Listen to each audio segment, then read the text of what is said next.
मुसळधार कोसळणाऱ्या पावसामुळे ठिकठिकाणी कचऱ्याचे ढीग साचले आहेत. मुलुंडमध्ये कचऱ्याचे ढीग साचून देखील महानगरपालिकेचे कर्मचारी कचरा उचलण्यात दिरंगाई करत असल्यामुळे रिपब्लिकन चळवळीतील कार्यकर्त्यांच्या वतीने मुलुंड टी विभाग पालिका कार्यालयावर कचरा फेको आंदोलन आयोजन करण्यात आले होते. या आंदोलनाचे आयोजन विलासभाई निकाळे तसेच योगेश शिलवंत यांच्या वतीने करण्यात आले होते. या आंदोलनामध्ये शेकडो कार्यकर्ते मोठ्या संख्येने उपस्थित होते. करायचं काय? खाली डोकं वर पाय. या भ्रष्ट अधिकाऱ्यांचं करायचं काय? खाली डोकं वर पाय. स्वच्छ मुलुंडच्या हक्काचं काही कुणाच्या बापाचं. स्वच्छ मुलुंडच्या हक्काचं काही कुणाच्या बापाचं. हा डबे जातात कुठे? ज्या सोसायट्यांना गरज नाही तिथे 4-4, 5-5 एक्स्ट्रा डबे दिले जातात. त्यांच्याकडे स्टॉक मध्ये डबे असतात.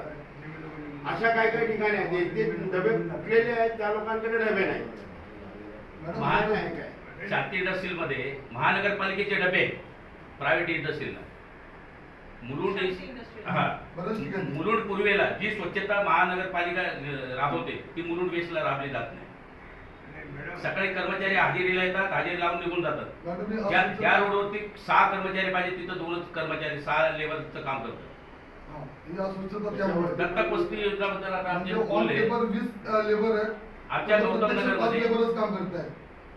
मग स्वच्छता होणार कशी? जिकडे 20 जणांची गरज आहे तिकडे प्रत्यक्षात 5 जण काम करत असेल तर ते 15 जणांनी गप्प बसून पगारच घेणार असतील. जेव आणि मुकादमचं काम काय? कशी काम? गौतम नगर मध्ये याच्या अगोदर हे आता बीजेपीचे नगरसेवकाच्या अगोदर आमच्या गौतम नगर सांगतो जेओ आणि मुकदम कंटिन्यू राऊंड मारायचे. आता असा प्रकार कोणताच होत नाही. गटरी साफ नाही. आता ज्या दत्तक अधिकारी कोण आम्हाला तेच ज्या संस्थेला दत्तक वस्ती दिलेली आहे ते ना टॉयलेट साफ करत, ना गटरवरचे ढापे काढून गटर साफ करत. आणि घरोघरी येऊन कचरा उचलून नेला पाहिजे. प्रत्येक घरामागे काय 20 असतील 25 असतील ते महिन्याला घ्या. परंतु पूर्वी जे घरोघरी डबे घेऊन फिरत होते ते घेत नाही.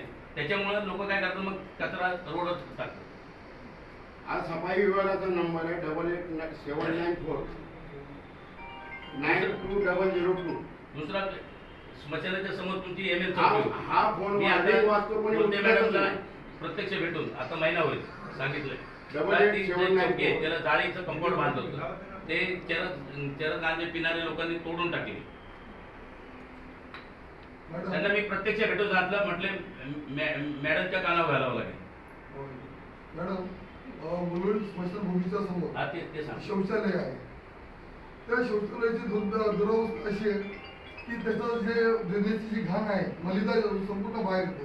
आम्ही नगरसेविकेला फोन केल्यावर स्मशानभूमी आरपी रोड